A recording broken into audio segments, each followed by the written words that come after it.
تمام سرداروں نے آپ کی دعوت کو مسترد کر دیا، اور صرف یہی نہیں بلکہ کہا یا محمد اخرج یا محمد من بلدنا، اے محمد صلی اللہ علیہ وسلم ہماری بستی سے فوراً باہر ہو جائے۔ اور بعض لڑکوں کو آپ کے ساتھ لگا دیا جو آپ پر پتھروں کی بارش کر رہے تھے، آپ کے نالین مبارک، حدیث میں آتا لفظ آتا ہے لتدمیان، خون سے بھر گئے تھے، اور حضرت زید بن حارثہ رضی اللہ تعالی عنہ یقیہ بنفسی، جدھر سے پتھر آتا تھا اپنے آپ کو سامنے کر دیتے تھے تاکہ میرے حبیب کو، میرے آقا کو پتھر نہ لگنے پائے۔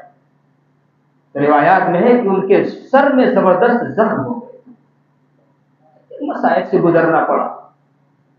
نبی پاک علیہ الصلوۃ والسلام کی ذمہ داری بڑی، مقصد بلند، مشن بڑا، آپ کا دائرہ کار بڑا، زمانے کار بڑا، پوری دنیا کے اندر اسلام پھیلانا ہے اور قیامت تک آپ ہی کی شریعت چلنی ہے، تو مرتبہ بھی بڑا، ذمہ داری بھی بڑی، مقصد بھی بڑا، مشن بھی بڑا۔ تو پھر جو آپ کے ساتھی ہوں گے وہ کیا کم رتبے کے ہوں گے؟ بھائی حضرات صحابہ کرام آپ کے مشن کے جو وارث بنیں گے، آپ کے کام کے جو وارث بنیں گے، تو کیا ان کی ذمہ داریاں چھوٹی ہوں گی؟ ان کا مرتبہ کم ہوگا؟ جب ذمہ داریاں چھوٹی نہیں، مرتبہ کم نہیں، تو پھر مصائب بھی اسی قدر جھیلنے پڑیں گے۔ کیوں؟ اللہ کے نبی جناب محمد رسول اللہ صلی اللہ علیہ وسلم نے فرمایا ان عظم الجزاء مع عظم البلاء، جتنی بڑی ذمہ داری ہوگی اتنے ہی مصائب آئیں گے، اور جتنے مصائب آئیں گے اتنا ہی بڑا اجر ہوگا۔ ان اللہ عز وجل، بے شک اللہ تعالی اذا احب قوما، جب کسی قوم کو چاہنے لگتے ہیں، محبت فرماتے ہیں، تو ابتلاہم، اس کو مصائب میں گھیر دیتے ہیں، پریشانیوں کے اندر ڈال دیتے ہیں۔ فمن رضی فلہ الرضا، جو اللہ سے راضی رہا تو اس کے لیے اللہ بھی اپنی رضا کا اعلان کر دیتا ہے۔ ومن سخط، اور جو ناگواری کا اظہار کرتا ہے تو پھر اللہ کی طرف سے بھی اس کے لیے ناگواری کا اظہار ہوتا ہے۔ تو حضرات صحابہ کرام نے مشقتیں جھیلی، پریشانیاں اٹھائیں۔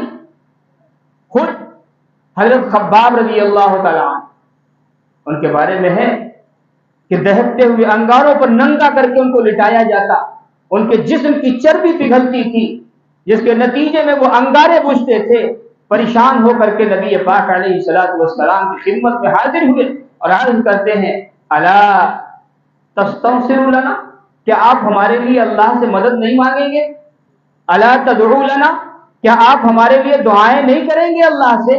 حضور اکرم صلی اللہ علیہ وسلم کا چہرہ انور سرخ ہو گیا اور آپ نے فرمایا من کان قبلکم یؤخذ الرجل، تم سے پہلے جو قومیں گزری ہیں ان کے افراد کو، ایمان والے فرد کو پکڑ کر کے کسی کو لایا جاتا، فیحفر له فی الارض، زمین میں گڑھا کھودا جاتا، فیجعل فیہا، پھر اس کو اس میں ڈال دیا جاتا، ثم یؤتی بالمنشار، پھر آرا لایا جاتا، فیوضع علی رأسی، اس کے سر پر رکھ دیا جاتا، فیجعل نصفین، اس کے دو ٹکڑے کر دیے جاتے، ویمشط بامشاط الحدید، لوہے کی کنگھیاں لائی جاتی تھی، ما بین لحمہ وعظمہ، اور ان کنگھیوں کے ذریعے سے ہڈیوں سے گوشت الگ کیا جاتا تھا۔ تصور کیجئے کیسی سزائیں تھی۔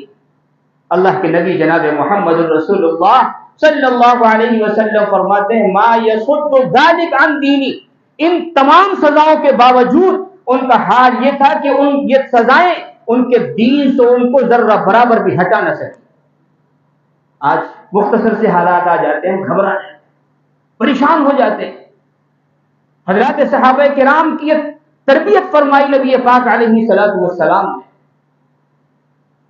اور پھر حضرات صحابہ کرام نے کیسی مشقتیں جھیلی ہیں، وہ سارے واقعات آپ حضرات بار بار سنتے ہیں۔ اور چونکہ یہ ماہ محرم ہے، محرم کا مہینہ ہے، یہ وہ مہینہ ہے جس کو اللہ تعالی نے قابل تقدس، محرم کا مطلب ہی ہوتا ہے وہ چیز جو قابل تقدس ہو، جس کو عظمت عطا کی گئی ہو، جس کو حرمت عطا کی گئی ہو، اس مہینے کو اللہ رب العزت نے حرمت عطا فرمائی۔ اور کیوں حرمت ہے؟ نبی پاک علیہ الصلوۃ والسلام نے فرمایا کہ اذا كنت صائما بعد شہر رمضان، جو رمضان کے مہینے کے بعد اگر روزہ رکھنا چاہتا ہو، من المحرم، ماہ محرم میں روزہ رکھے. کیوں؟ فإنه شہر اللہ، یعنی صرف عاشورہ کی بات نہیں کی، آج کے دن کی بات نہیں، فرمایا محرم میں روزہ رکھے. فإنه شہر اللہ، اس لیے کہ یہ اللہ کا مہینہ ہے. جب نسبت اللہ کی طرف ہو گئی تو محترم تو ہونا ہی ہونا ہے. محرم کو تو محرم ہونا ہی ہے. پھر کیوں؟ اس لیے کہ اس کی حرمت اللہ کی طرف نسبت کی بنیاد پر ہے. خود نبی پاک علیہ الصلوۃ والسلام فرما رہے ہیں. اور چونکہ پورے مہینے کی نسبت اللہ تعالیٰ کی طرف ہے، اس وجہ سے نبی پاک علیہ الصلوۃ والسلام نے ایک فضیلت اور بیان فرمائی اس ماہ محرم کے ایام کی. ارشاد فرمایا کہ من صام یوما من المحرم، جو محرم کے کسی ایک دن کا بھی روزہ رکھ لے گا، فلہ بکل یوم 30 یوما، تو اس کو ہر دن روزہ رکھنے کے بدلے میں 30 دن روزہ رکھنے کا ثواب ملے گا. دیکھا، اس ماہ مبارک اور اس ماہ محرم کو اللہ تعالی نے حرمت کا مہینہ قرار دیا، اور یہی وہ مہینہ ہے کہ جس میں دو عظیم شہادتیں ہوئی. شہادتیں تو